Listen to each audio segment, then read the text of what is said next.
Bismillahirrahmanirrahim. Assalamualaikum warahmatullahi wabarakatuh. Alhamdulillah. Alhamdulillahilladzi waffaqana ala ta'atihi wa arsyadana ila sabili rusydi. Segala puji hanya pantas, tidak bosan-bosan, tidak henti-henti kita panjatkan kepada Allah Jalla Jalaluhu. Karena sampai saat ini kita dimudahkan dalam ketaatan. Di antaranya hadir di majelis ilmu seperti ini, itu atas taufik dari Allah. Dan sampai saat ini kita mendapatkan caranya nikmat terbesar adalah nikmat iman, nikmat Islam, nikmat memahami kaidah tauhid dengan benar, mengetahui bahaya daripada kesyirikan-kesyirikan, nikmat mengetahui mana itu sunnah, mana itu bid'ah. Itu nikmat yang sangat besar yang harus kita syukuri, karena tidak banyak manusia yang Allah pilih untuk memahami hal itu, mendapatkan hal itu. Tapi jika Allah memilih kita, maka kita bersyukur. Dan tidak lupa kami mengajak untuk bersolawat kepada manusia terbaik. Allahumma sholli wa sallim wa barik ala habibina al-Mustafa Rasulullah Muhammad bin Abdullah wa ala alihi wa ashabihi wa man tabi'ahum bil huda ila yaumil qiyamah. Amma ba'd. Baik, ikhwan fillah, saudara-saudaraku semua, rahimani wa rahimakumullah.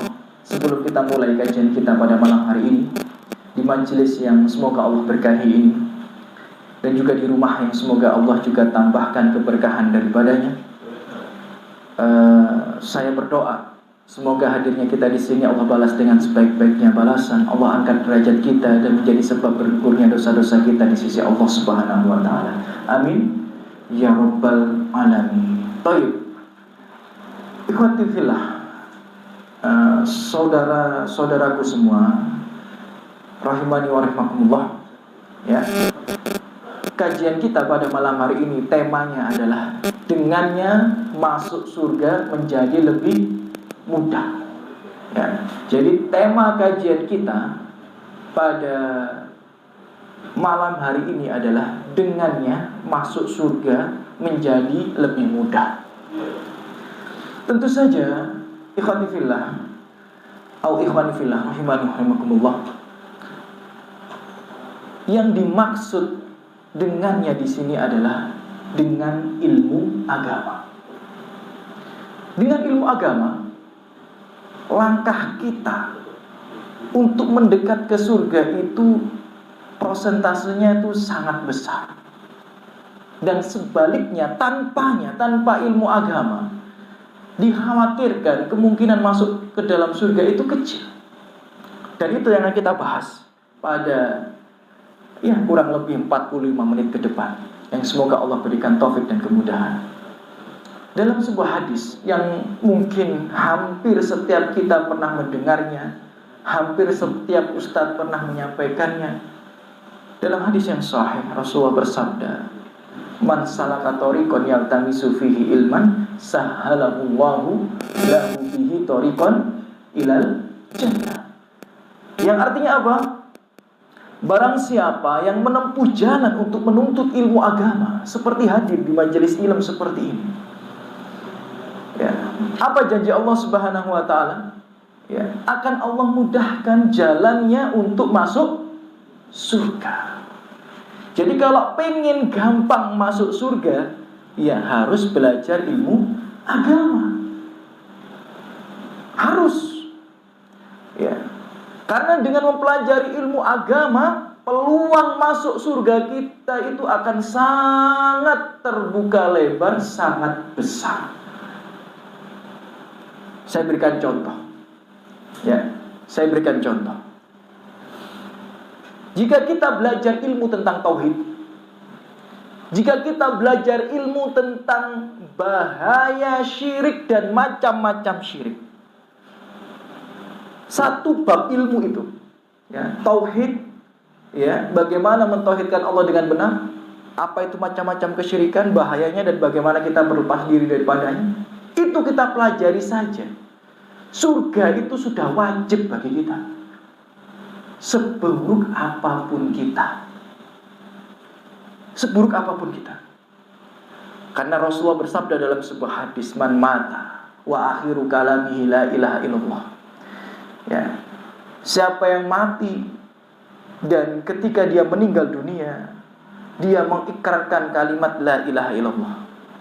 Dalam riwayat yang lainnya, siapa yang mati tidak membawa dosa syirik, ya, dakhalal jannah, maka dia pasti akan masuk surga. Bentar. Abu Dzar radhiyallahu anhu. Abu Dzar itu sahabatnya Nabi yang termasuk as-sabiqunal awal, orang yang pertama kali masuk surga. Jadi orang yang nomor 7 atau nomor 6 pertama masuk surga, mohon maaf ya, masuk Islam, itu adalah Abu Dzar al-Ghifari. Jadi kalau nggak salah nomor 6 atau nomor 7 beliau radhiyallahu anhu.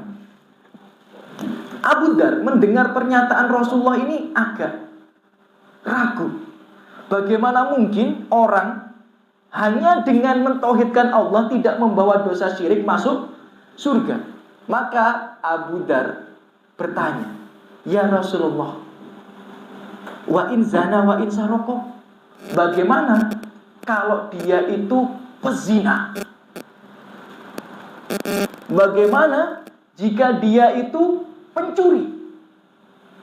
Jadi orang mati tidak berbuat kesyirikan, tapi selama hidup dia pezina. Selama hidup dia pencuri. Bagaimana kalau seperti itu? Ya, karena Abu Dzar masih agak ragu dengan pernyataan Rasulullah SAW ini. Maka apa jawab Rasulullah SAW? Wa in zana wa in sarqa. Bahkan seandainya dia pezina, bahkan seandainya dia pencuri. Bentar. Agak gak masuk di logika. Kalau jenengan masih bimbang, mungkin kebimbangan jenengan itu sama seperti kebimbangannya siapa? Abu Dzar. Maka Abu Dzar mengulang lagi pertanyaannya, ya Rasulullah, wa in zana wa in sarqa. Wahai Rasulullah, bagaimana kalau dia pezina? Bagaimana kalau dia pencuri? Dia berulang kali berzina, dia berulang kali mencuri. Kata Rasulullah, wa in zana wa in sarqa. Bahkan seandainya dia pezina, bahkan seandainya dia pencuri. Masih enggak masuk di logikanya Abu Dzar. Diulang 3 kali, wa in zana wa in sarqa. Bagaimana kalau dia pezina, bagaimana dia kalau pencuri? Maka Rasulullah masih menjawab, wa in zana wa in sarqa. Bahkan dia kalau berzina, pencuri, dia tidak membawa dosa syirik, pasti masuk surga. Dia mentauhidkan Allah dengan benar, pasti masuk surga. Udah, itu jaminan itu. Sampai 4 kali. Ya, 4 kali Abu Dzar. Hadisnya sahih riwayat Bukhari. Gak bisa kita tolak hadis ini. Yang keempat kali Abu Dzar bertanya, ya Rasulullah, wa in zana wa in sarqa. Ya Rasulullah, bagaimana kalau dia berzina?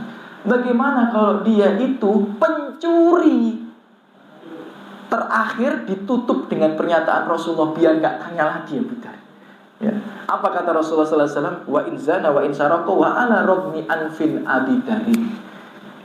Walaupun dia pezina, walaupun dia pencuri, walaupun Abu Dzar gak suka dengan pernyataan ini, dia tetap akan masuk surga. Jadi ditutup dengan kalimat seperti itu, Abu Dzar langsung udah diam. Jadi walaupun Abu Dzar gak suka pezina pencuri itu masuk surga, tapi kalau dia memang mentauhidkan Allah, tidak jatuh dalam kesyirikan, baik syirik besar maupun syirik kecil, dia pasti akan masuk surga. Jadi itu keutamaan ilmu, saudara-saudaraku. Kalau kita belajar tauhid dengan benar, belajar macam-macam syirik, kemudian berlepas diri daripadanya sekuat tenaga kita, seburuk apapun kita, pasti masuk surga. Itu udah jaminan Allah. Tapi kan masuk surga itu kan macam-macam. Ada yang masuk surga tanpa hisab, tanpa adab. Ada yang masuk surga dengan hisab, tanpa adab. Dengan hisab itu maksudnya apa sih? Lewat pengadilan Allah, tapi tidak diadab di neraka. Jadi habis diadili selamat. Ada yang nggak pakai diadili, nggak pakai diadab, langsung masuk surga. Ada yang nomor 3, ini paling minimalisir masuk surga ini ya. Jadi dengan hisab, dengan adab. Jadi dia dihisab, diadili dulu, gagal, diadab. Tapi karena dia ahlu tauhid, maka dia pasti masuk surga. Jadi mungkin pezina dan pencuri yang dimaksud Rasulullah adalah golongan yang nomor 3. Jadi pasti masuk surga, tapi mungkin mampir di neraka terlebih dahulu. Tapi kan ujung-ujungnya mana? Surga. Nah ini pentingnya ilmu. Makanya belajar. Karena kata Syekh Muhammad bin Shalih Al-Utsaimin, gurunya ulama Saudi, bukan gurunya kita nih, gurunya ulama-ulama Saudi. Kata Syekh Muhammad bin Shalih Al-Utsaimin, siapa yang tidak mempelajari macam-macam syirik, dia akan jatuh ke dalam kesyirikan. Saya ulang sekali lagi ya. Siapa yang tidak mempelajari macam-macam syirik, dia akan jatuh ke dalam kesyirikan. Ya bisa jadi sengaja, bisa jadi tidak sengaja, tapi jatuh. Karena orang itu kalau pengen gak jatuh dalam kesyirikan, ya harus tahu, oh ini syirik, ini syirik, ini syirik, dia berlepas diri. Nah itu. Jadi syaratnya kalau kita pengen jadi ahlu tauhid, terhindar daripada syirik, ya belajar. Makanya dengannya masuk surga itu akan jadi lebih mudah. Contoh dengan belajar tauhid dan macam-macam syirik. Bayangkan saudara-saudari kita di luar sana yang nggak belajar, yang nggak belajar tauhid, yang nggak belajar syirik. Walaupun dia bangun masjid, walaupun dia berbakti pada orang tuanya, walaupun dia penyayang pada istri dan anak-anaknya, walaupun dia membantu orang-orang miskin, janda-janda dan yatim piatu yang terlantar, tapi kalau dia mati dalam keadaan syirik, dia nggak akan bisa masuk surga. Jelas ayatnya. Al-Maidah ayat 72. Innahu mayyusyrik billah. Sesungguhnya siapa yang mati belum bertobat daripada dosa syirik, faqad haramallahu alaihil jannah, akan Allah haramkan baginya surga tanpa pengecualian. Walaupun dia bangun masjid, walaupun dia anak yang berbakti, walaupun dia suami yang peduli, walaupun dia ayah yang penyayang, walaupun dia orang yang dermawan, gak ada pengecualian. Yang penting mati membawa dosa syirik, haram baginya surga. Sampai diberikan ketegasan oleh Allah, wa ma'wahunna, tempatnya neraka. Sampai ditambah lagi penegasannya oleh Allah, wa malid dolimina min ansar, dan orang yang berbuat syirik itu tidak mendapatkan penolong. Karena orang yang di neraka itu bisa jadi ditolong. Ada orang tua banyak berbuat dosa, anaknya soleh, bisa jadi ditolong sama anaknya. Ada suami banyak maksiat, punya istri soleha, bisa jadi ditolong sama istrinya. Tapi kalau dia pelaku kesyirikan, gak ada yang nolong. Walaupun bapaknya Nabi, seperti Nabi Nuh gak bisa nolong anaknya. Walaupun suaminya Nabi, seperti Nabi Lut gak bisa nolong istrinya. Walaupun anaknya Nabi, seperti Nabi Ibrahim gak bisa nolong bapaknya. Walaupun keponakannya Nabi, seperti Nabi Muhammad SAW, gak bisa nolong pamannya, gak bisa nolong ibunya, bahkan gak bisa nolong ayahnya. Kenapa? Karena mati membawa dosa syirik. Pertanyaannya, Abu Thalib itu baik apa tidak? Loh baik. Loh Abu Thalib dibandingkan kita ini kebaikannya gak ada apa-apanya kita ini. Dengan keberadaan Abu Thalib, Nabi itu gak ada yang berani bunuh. Kalau kita belajar sirah nabawiyah, kapan Nabi mau dibunuh? 1 tahun setelah kematiannya Abu Thalib. Selama ada Abu Thalib, orang kafir Quraisy itu takut. Nanti kalau dibunuh, bukan hanya ada peperangan agama, tapi peperangan apa? Suku, peperangan kabilah nanti. Karena Abu Thalib itu adalah dedengkot kabilahnya di Mekah. Ya. Jadi dijaga sama Abu Thalib. Ketika Rasulullah kelaparan, diboikot, gak bisa dagang, siapa yang mengenyangkan perutnya? Abu Thalib. Ketika Rasulullah menjadi yatim, ditinggal mati ayahnya, ditinggal mati ibunya, ditinggal mati kakeknya, siapa yang menghidupi Rasulullah? Abu Thalib. Siapa yang lebih mencintai Rasulullah daripada anaknya sendiri? Abu Thalib. Lebih sayang kepada Nabi daripada anak-anaknya sendiri. Jadi seandainya Abu Thalib itu mentauhidkan Allah, mungkin tempatnya di surga jauh lebih tinggi daripada kita. Jelas itu. Karena perjuangannya beliau untuk Rasulullah sangat begitu besar. Cuma Abu Thalib tempatnya di mana? Oh, di neraka. Hadis riwayat Bukhari, nggak bisa dibantah itu. Abu Thalib selama-lamanya di neraka. Kenapa? Karena mati belum mentauhidkan Allah, membawa dosa syirik. Padahal kita itu kalau dibandingkan Abu Thalib, ya gak ada apa-apanya kita ini, kebaikannya. Tapi baik saja tidak cukup kalau tidak didampingi dengan ilmu, khususnya ilmu tentang tauhid ini. Ya, macam-macam syirik. Jadi bersyukur kalau Allah mudahkan kita untuk menuntut ilmu agama, itu bersyukur. Karena itu tanda-tanda kita dicintai Allah. Man yuridillahu bi khairan yufaqihu fiddin. Siapa yang Allah cintai, akan Allah pahamkan, akan Allah mudahkan ia dalam memahami urusan agamanya. Ya, makanya belajar, menuntut ilmu.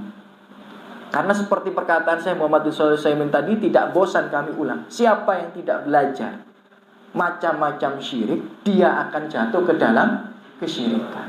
Saya kasih contoh. Banyak masyarakat kita kalau dipanggil musyrik marah apa tidak? Oh, marah. Antum musyrik, marah. Padahal kalau ada pisang dempet, istrinya hamil, nggak berani makan. Pernah ya? Ada tahu ya keyakinan seperti ini ya? Jadi kalau istrinya hamil, ada pisang dempet gandeng gitu ya, 2 biji yang nempel itu, ojo dimangan. Istrimu lagi hamil, ya kan? Jangan yang perempuan juga nggak boleh makan. Kamu lagi hamil, itu syirik itu. Itu syirik itu.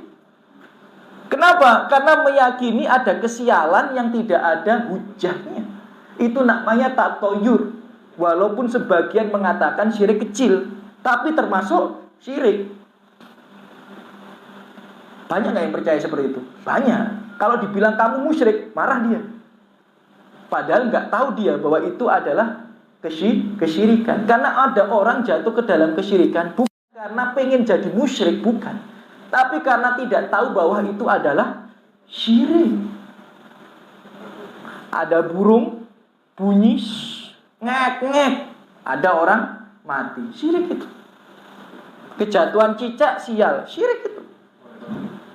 Ya. Kalau kita di Jakarta, ya kalau saya kan ngajar di apartemen di Jakarta itu hampir 4 tahun, 5 tahun. Semua apartemen yang saya kunjungi selalu nggak ada angka 13. Ayo coba antum lihat. Ya. Habis 12 berapa? 14. Antum yang pernah ke apartemen Jakarta, yang pernah di hotel-hotel Jakarta, perhatikan, ada nggak lantai 13? Nggak ada. Habis 12 berapa? 14. 14B, kadang kayak gitu. Kenapa? Karena mereka meyakini 13 itu adalah angka sial. Nah, itu syirik. Ya, itu syirik. Ya. Banyak orang-orang masyarakat kita, saya ulang sekali lagi, dipanggil musyrik gak mau, padahal dia pelaku kesyirikan tanpa ia sadari. Contoh, kemarin itu bulan Muharram. Ya, belum lama kan bulan Muharram. Ada gak orang nikahan? Sedikit sekali. Yang banyak itu di Zulhijjah. Setelah Muharram lumayan ada nanti. Tapi saat Muharram, saat bulan Suro, ada gak nikahan? Jarang. Dan itu fakta. Gak bisa dipungkiri, wong teman saya WO kok. Teman saya itu kerjanya wedding organizer kok. Ya, tak pernah saya tanya. Waktu itu saya nikah itu di bulan Muharram. Kan kita kalau nikah itu kan pasti tanya, kalau tanggal sekian hari Ahad kosong apa tidak? Kan kita tanya gitu ya, namanya kita mau bikin, kan kadang-kadang kan udah full gitu ya. Nah, saya tanya nikah apa tidak? Kata teman saya apa? Loh, gak usah khawatir, ini 1 bulan kosong. Dibilang kayak gitu. Antum pilih minggu mana aja bulan ini kosong, antum pilih silakan. Loh kok bisa kosong gitu kan? Biasanya kan kalau di Jakarta nikah ya kalau nggak Sabtu Ahad, kebanyakan Ahad gitu. Tapi di bulan itu kosong. Loh kenapa kok kosong, saya tanya? Ya kalau bulan Muharram itu saya sama tim itu puasa. Karena nggak ada orang nikahan di bulan Muharram, bulan Suro. Mereka beranggapan sial, itu fakta. Itu kesyirikan. Mau nikah dihitung dulu tanggalnya. Ini syirikan, walaupun tanya ke kiai sama ustadz ya sama. Ya itu kesyirikan sama. Ya, jadi penting untuk belajar. Karena dengan belajar tauhid, pezina, pencuri, lo bisa masuk surga. Dan pasti masuk surga kalau ahlu tauhid. Yang penting dia belajar tauhid dengan benar, macam-macam syirik dia pelajari, dia tinggalkan kesyirikan itu, ya pasti masuk surga. Sebaliknya, walaupun antum, saya sudah bangun 5 masjid, tapi kalau mati membawa dosa syirik, ya nggak akan bisa masuk. Ya, itu pentingnya menuntut ilmu agama. Makanya dengannya masuk surga menjadi lebih mudah. Maka sempatkanlah diri kita ini untuk menuntut ilmu. Karena dengan ilmu kemungkinan masuk surga itu besar. Tanpanya kemungkinan masuk surga itu kecil. Ya, maka berhati-hatilah, ya, berhati-hatilah. Karena misal ya, kita semua sudah hafal suratnya. Di surat Al-Ghasyiyah, apa kata Allah Subhanahu wa taala? Hal ataka hadithul ghasyiyah. Wujuhu yaumaidin khasyiah. Amilatun nasibah. Tasla naron hamiyah. Nah, antum baca tafsirnya. Ayat 1 sampai ayat 4. Hal ataka hadithul ghasyiyah, wujuhu yaumaidin khasyiah. Nanti di neraka, di hari kiamat itu ada wajah-wajah yang tertunduk dan udah pasrah kalau dia akan diadab oleh Allah Subhanahu wa taala. Jadi kalau kita dibangkitkan itu kita sudah tahu, wah kelihatannya masa depan cerah, kelihatannya masa depan suram, itu sudah tahu.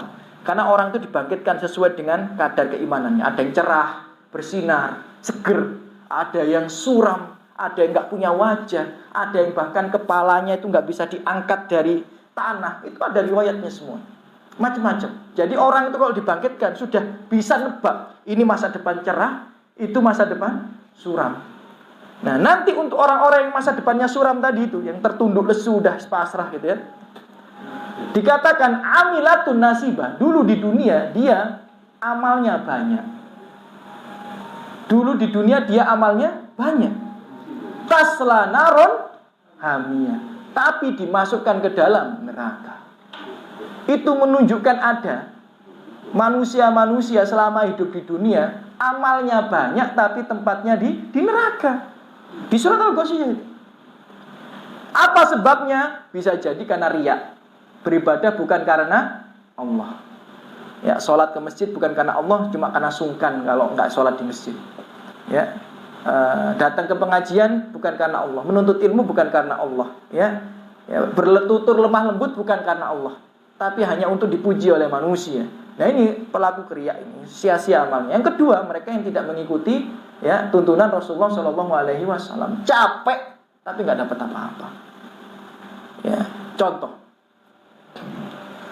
dalam hadis riwayat Ibnu Abi Syaibah, Rasulullah bersabda, Innar rajula la yusolli sittina sanah ma tuqbal lahu shalah. Ini hadis ini ya secara letterlek maknanya satu, tapi secara tersirat maknanya begitu luas. Artinya apa? Ada seorang laki-laki, kata Rasulullah, hadisnya sahih, 60 tahun sholat 5 waktu tidak pernah absen. Loh, iki kalau tinggal di Mojokerto wis dianggap wali gitu. Ya. Jadi 60 tahun, ini bukan 60 tahun umurnya, 60 tahun sholatnya tidak pernah absen 5 waktu, gak pernah absen. Jadi selalu sholat selama 60 tahun. Wong di Mojokerto ya, sholat 5 waktu itu sudah dianggap soleh gitu. Apalagi 60 tahun berturut-turut gak pernah absen. Tapi kata Rasulullah SAW, ma tuqbalahu sholat. Tidak ada satu pun sholatnya yang diterima. Bayangkan, 60 tahun sholat satu pun gak ada yang diterima. Loh, kenapa? Kata Rasulullah SAW, la'allahu yutimur ruku' wala yutimur sujud. Karena dia kalau sholat itu, rukuknya itu kadang sempurna, tapi sujudnya tidak sempurna. Wala'allahu yutimu sujud wala yutimu ruku. Dan terkadang sujudnya yang sempurna, rukuknya tidak sempurna. Jadi sholatnya tidak tumak nina. Padahal tumak nina ini termasuk rukun daripada arkan sholat. Kalau satu rukun saja ditinggalkan, sholat itu tidak sah, batal. Jadi 60 tahun sholatnya itu sia-sia dan dia dimasukkan ke dalam neraka. Karena apa? Karena bodoh dalam urusan agama. Bukan karena dia malas ibadah, bukan. Karena bodoh dalam urusan agama. Jadi ada orang diadab di neraka itu bukan karena pengen masuk neraka, bukan. Tapi karena tidak tahu jalan menuju surga. Saya ulang sekali lagi ya. Ada orang nanti di akhirat dimasukkan ke dalam neraka bukan karena dia pengen masuk neraka, bukan, tapi karena dia tidak tahu jalan menuju surga. Karena jalan menuju surga itu harus kita pelajari. Bayangkan 60 tahun sholat gak diterima, sholatnya masuk neraka. Gara-gara apa? Gak tahu kalau tumak ninah itu termasuk rukun sholat. Hadis yang lainnya, wailul lil aqabi minan nar. Hadis riwayat Bukhari dan Muslim. Nanti di neraka itu ada orang yang tumitnya dibakar dengan api neraka. Pertanyaannya, apakah tumitnya saja? Ya enggak. Kalau misal Muhammad tidak kelihatan batang hidungnya, apakah yang dimaksud itu cuma batang hidungnya saja? Ya bukan, ya maksudnya Muhammadnya itu. Ya. Nah, jadi ada orang nanti itu diadab di neraka, ya, diibaratkan oleh Rasulullah itu tumitnya. Maka para sahabat bertanya, kok bisa ya Rasulullah? Ya. Maka apa jawaban Rasulullah? Dia ketika wudhu tidak membasuh tumitnya dengan sempurna. Pertanyaannya, orang kalau wudhu baik apa tidak? Ya baik. Orang kalau wudhu biasanya pasti dia sholat. Tapi ternyata dia dibakar di neraka. Kenapa? Karena tidak tahu tata cara wudhu yang baik dan benar. Kalau wudhunya salah, padahal wudhu itu salah satu syarat sah sholat, suci dari hadas. Kalau tidak suci dari hadas, kita sholat 100 rakaat pun gak akan diterima. Kita habis pipis, ya kan? Kemudian gak wudhu sholat khusyuk sampai nangis-nangis juga gak akan diterima. Karena belum memiliki apa? Wudhu. Jadi pentingnya ilmu. Kalau tanpa ilmu, orang itu bisa tersesat dari jalan menuju surga. Bukan karena dia pengen masuk neraka, bukan. Karena dia nggak tahu jalan masuk surga. Akhirnya dia masuk neraka. Maka daripada itu Imam At-Tahawi dalam kitabnya Al-Aqidah At-Tahawiyah mengatakan, fasadun din ya'ti. Rusaknya agama seseorang dan menyebabkan ia dimasukkan ke dalam neraka itu sebabnya dua hal. Yang pertama bisyahwat, yang kedua bisyubahat. Syahwat itu apa? Syahwat itu kita sudah tahu hukumnya haram tapi dikerjakan. Kita sudah tahu hukumnya wajib tapi nggak mau dikerjakan. Itu syahwat. Kita sudah tahu khamr itu haram tapi masih diteguk. Itu syahwat namanya. Ya. Kita sudah tahu judi itu haram tapi masih main judi. Itu syahwat namanya. Ya, jadi ada orang masuk neraka karena fitnah syahwat. Tapi ada orang yang masuk neraka karena fitnah syubhat. Fitnah syubhat itu apa? Ya karena dia jatuh ke dalam kemaksiatan karena kebodohannya. Padahal Rasul bersabda, thalabul ilm fardhatun ala kulli muslim. Menuntut ilmu itu wajib atas setiap muslim. Orang kalau tidak menuntut ilmu ya berarti dia meninggalkan kewajiban, ya dosa dong. Ya. Jadi ada orang dimasukkan ke dalam neraka itu bukan karena syahwatnya, tapi karena dia jahil dalam urusan agamanya. Padahal ada beberapa urusan agama itu yang wajib kita pelajari. Di antaranya ada terkait tentang sholat, terkait tentang tauhid, tentang bahaya syirik dan lain sebagainya. Ya, thayyib. Nah, insya Allah nanti kita sholatnya di Ponpes saja. Ya saya udah bilang nanti ya, ikomatnya nunggu kita datang. Wah, jadi santai ya, nggak usah buru-buru ya. Insya Allah gampang ya. Jadi insya Allah kita bisa berjamaah di pondok pesantren. Kemudian masya Allah ya, sebelum saya lanjutkan kajiannya, ini nikmat yang sangat luar biasa. Ya, dulu ketika saya di sini masih SMP kelas 3 atau SMA kelas 1 itu saya datang di pojok situ, saya masih ngeduduk di pojok situ mendengarkan kajiannya Ustadz Faiz. Ya, itu masih ke SMA kelas 1 atau SMP kelas 3. Ya, saya duduk di pojok situ sama Pak Levi, mungkin ada yang kenal sama Pak Levi. Ya, saya beberapa kali datang ya mendengarkan kajiannya Ustadz Faiz ya tentang Arba'in Nawawi ya, Arba'in Nawawi kita. Alhamdulillah, insyaallah. Semoga Allah merahmati beliau. Ya, dan sekarang kok jadi giliran saya, insyaallah. Mungkin bentar lagi gilirannya Fawaz itu ya. Ya, semua ada waktunya ya, ada waktunya. Baik, kita lanjutkan. Nah, sekarang ayo biar lebih menarik, saya nggak pingin kajian kita ini cuma satu arah. Saya ingin kajian kita ini dua arah. Ya, menunjukkan bahwa ilmu itu penting. Ya, karena tanpa ilmu agama kita akan rusak dan kita bisa jadi pantas dimasukkan ke dalam neraka. Terutama tentang apa tadi? Ilmu tauhid, macam-macam syirik, sholat, ya, toharoh itu wajib untuk dipelajari. Ya, karena ada orang itu meninggalkan sholat bukan karena dia tidak mau sholat, bukan. Tadi loh, ya 60 tahun, ya kan?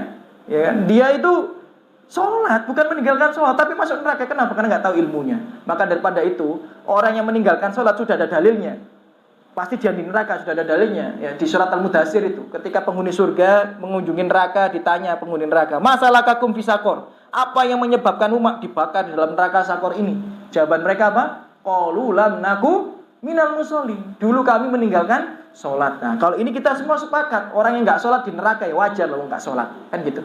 Nah, tapi ternyata ada orang sholat tapi tetap di neraka. Dalilnya mana? Kita semua sudah hafal. Apa firman Allah? Fawailul lil musholin. Celakalah orang yang sholat. Antum, apa kita nggak pernah bertanya-tanya? Orang sholat kok celaka sih? Apa kata Allah Subhanahu Wa Taala? Alladzina hum an sholatihim sahun, yakni mereka yang terhadap sholatnya itu lalai. Kata para ulama, lalai ini apa? Lalai dalam mendatangkan syarat-syarat sahnya, lalai dalam mengamalkan rukun-rukunnya, lalai dalam mengerjakan wajib-wajibnya. Akhirnya dia mengerjakan sholat tapi sholatnya tidak sah. Ya, ini termasuklah lalai. Nah, sekarang saya ada pertanyaan, dijawab ya, biar kita ada komunikasi dua arah. Seandainya antum naik kereta, ya, ini pertanyaan untuk semua yang hadir di sini.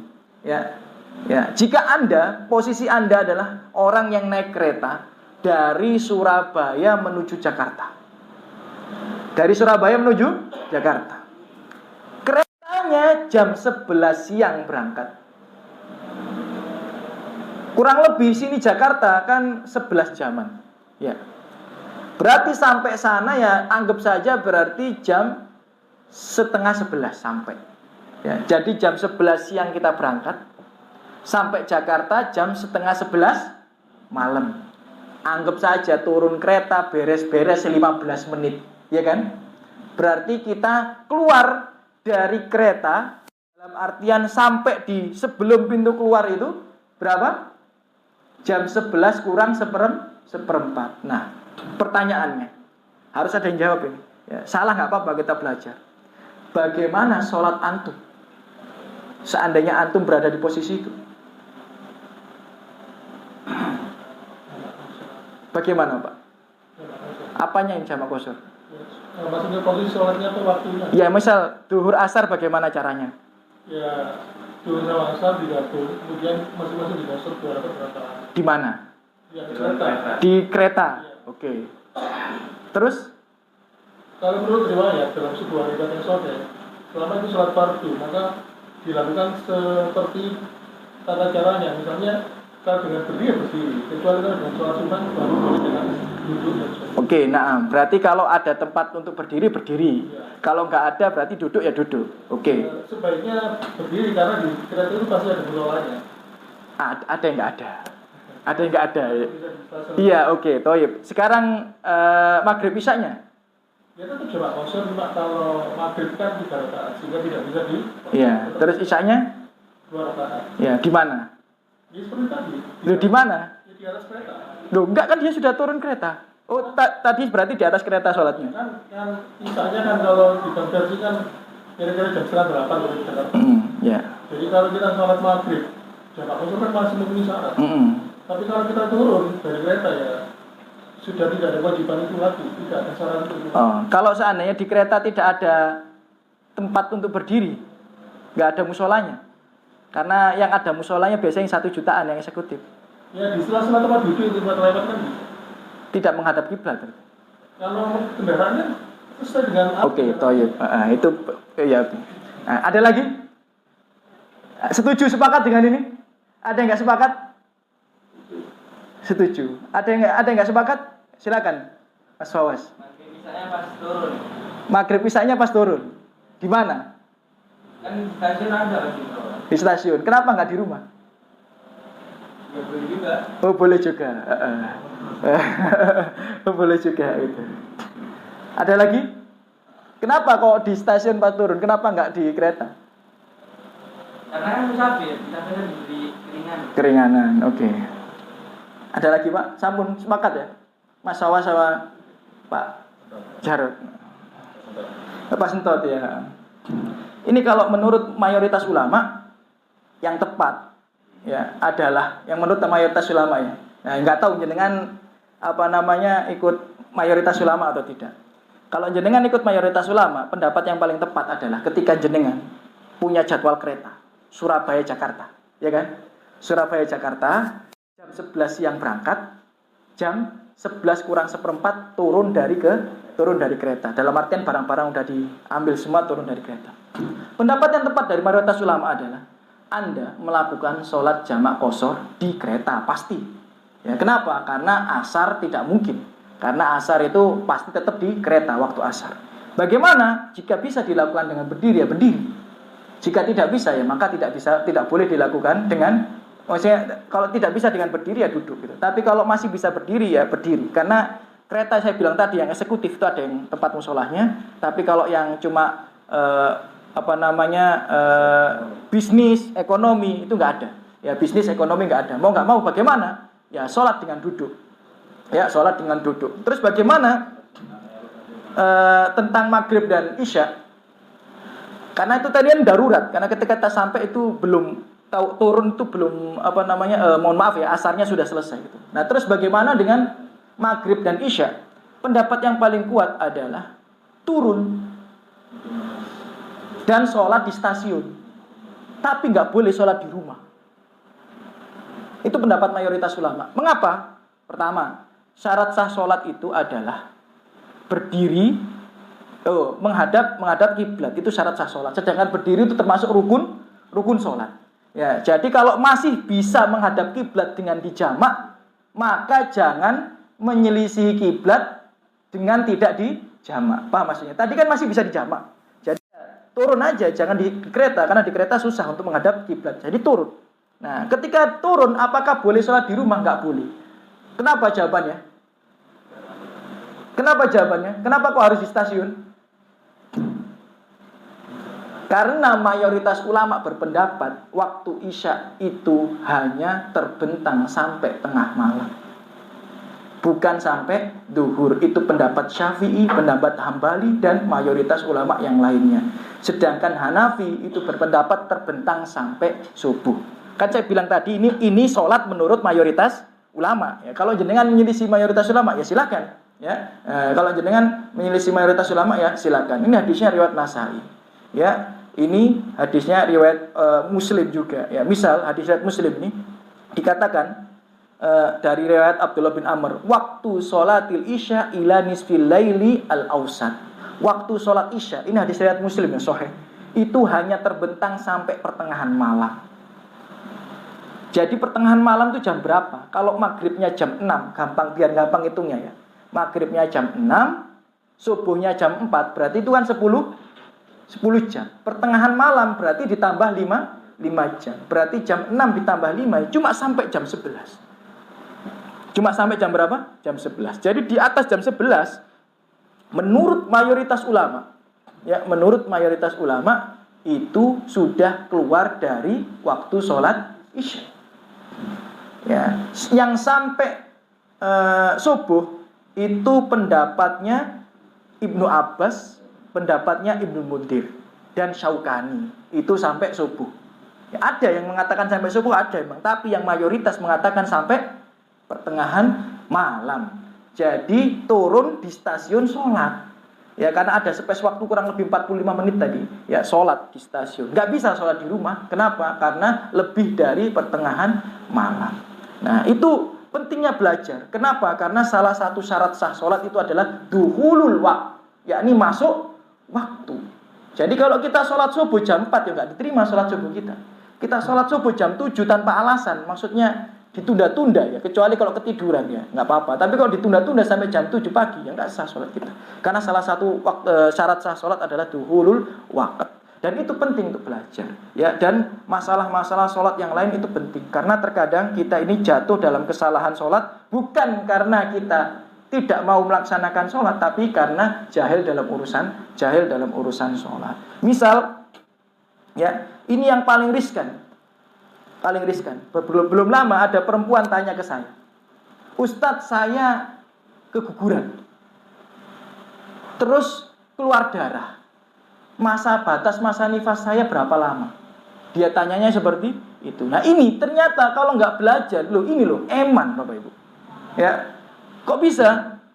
Padahal kalau kita nanti waktu kita terbatas ya, kalau kita belajar tentang wanita yang keguguran, ternyata ketika keluar darah itu tidak langsung dihukumi nifas.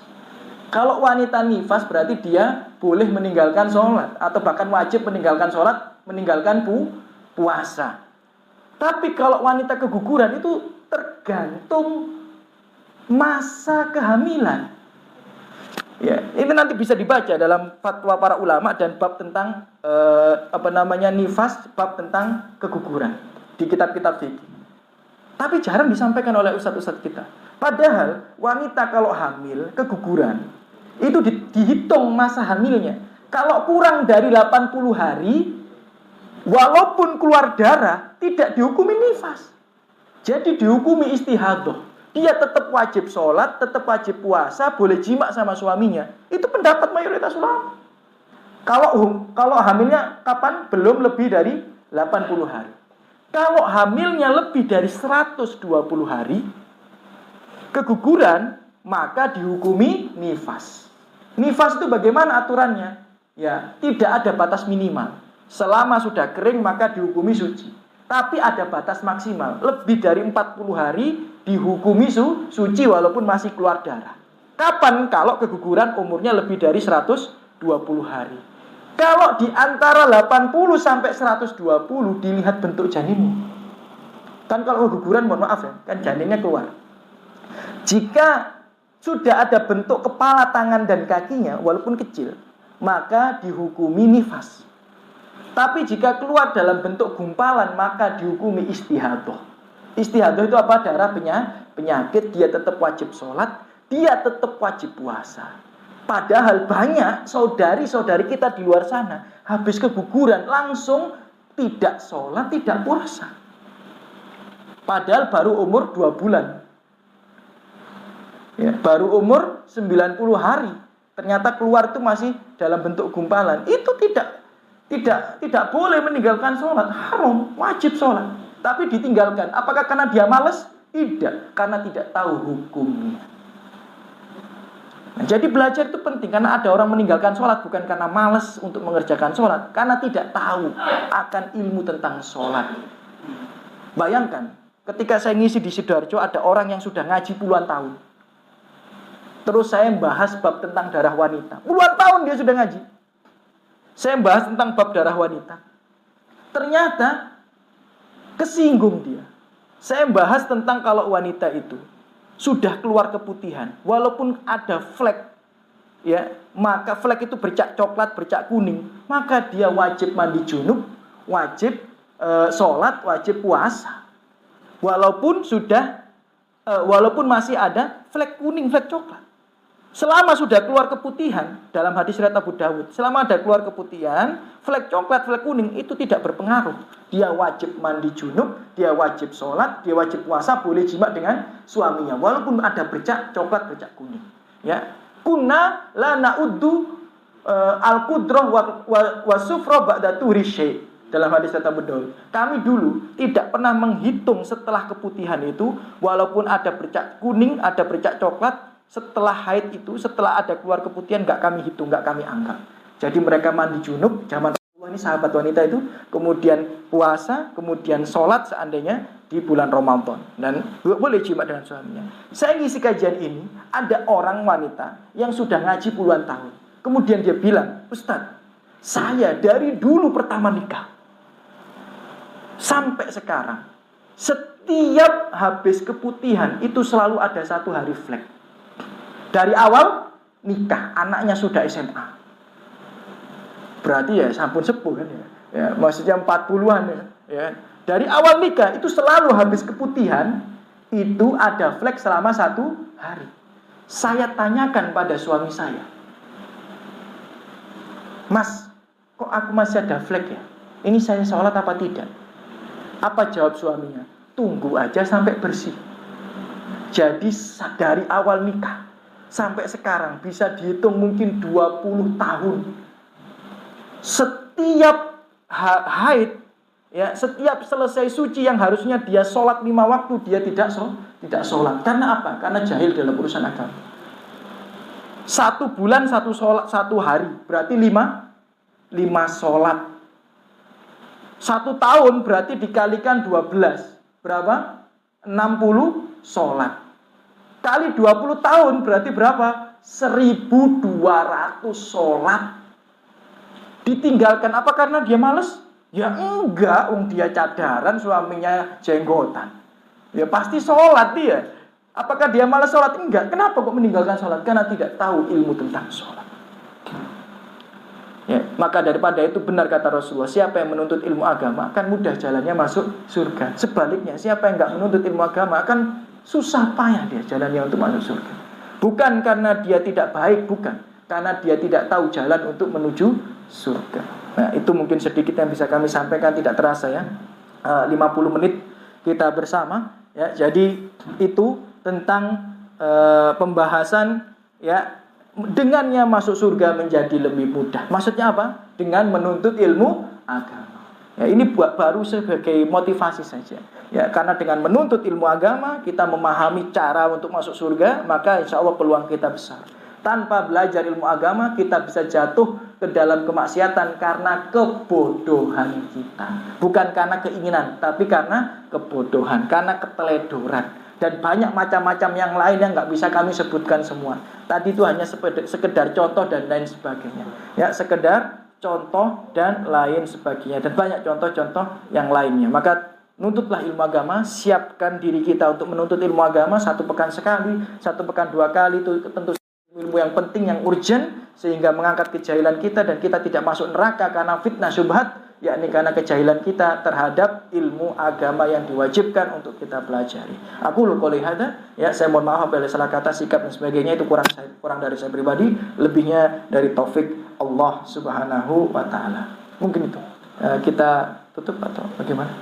Ya, silakan. Akhir. Jangan tauhid ini saja. Ya. Kita tahu kan penyakit itu yang menyembuhkan kan Allah Taala ya. Nah. Tapi di samping itu kan ada obat. Ada? Obat, iya, nah. Nah, kita ini sering apa namanya ya? Ketergantungan.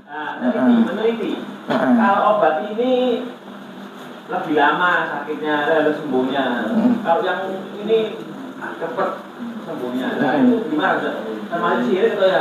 Iya, jadi akhdu sebab itu ada 2 macam. Ya, ikhtiar itu ada 2 macam. Ikhtiar yang diperbolehkan itu 2 macam. Yang pertama dengan dalil, yang kedua terbukti secara ilmiah. Ini nanti ada di dalam kitab tauhid yang dibahas oleh Syekh Muhammad bin Shalih Al-Utsaimin. Nanti ada penjelasan. Jadi ikhtiar sebab untuk mendapatkan apa yang kita inginkan itu ada 2 macam. Yang pertama apa? Dengan dalil. Walaupun tidak terbukti secara ilmiah boleh. Contoh, ya. Sakit minum madu, walaupun nggak ada bukti secara ilmiah madu itu menyembuhkan, seandainya boleh nggak kita yakini? Boleh. Sakit konsumsi habatus soda, dengan meyakini hadis Nabi, boleh nggak? Boleh. Ya. Terapi dengan mandi daun bidara, boleh nggak? Boleh, karena ada dalil. Walaupun tidak terbukti secara ilmiah. Nah, kemudian yang kedua, selama dia terbukti secara ilmiah, maka tidak mengapa, tapi harus dinisbatkan kepada Allah Subhanahu wa taala. Nggak boleh.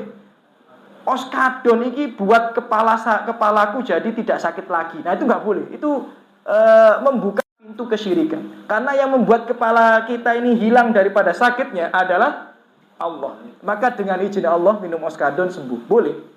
Jadi yang seperti itu ya boleh. Obat ini lebih manjur, obat ini kurang manjur. Boleh nggak? Boleh, selama kita nisbatkan semuanya itu kepada Allah Subhanahu wa taala dengan izin Allah, ya. Jadi boleh, nggak ada masalah, ya. Jadi selama ilmiah tidak mengapa. Yang tidak boleh adalah tidak ilmiah.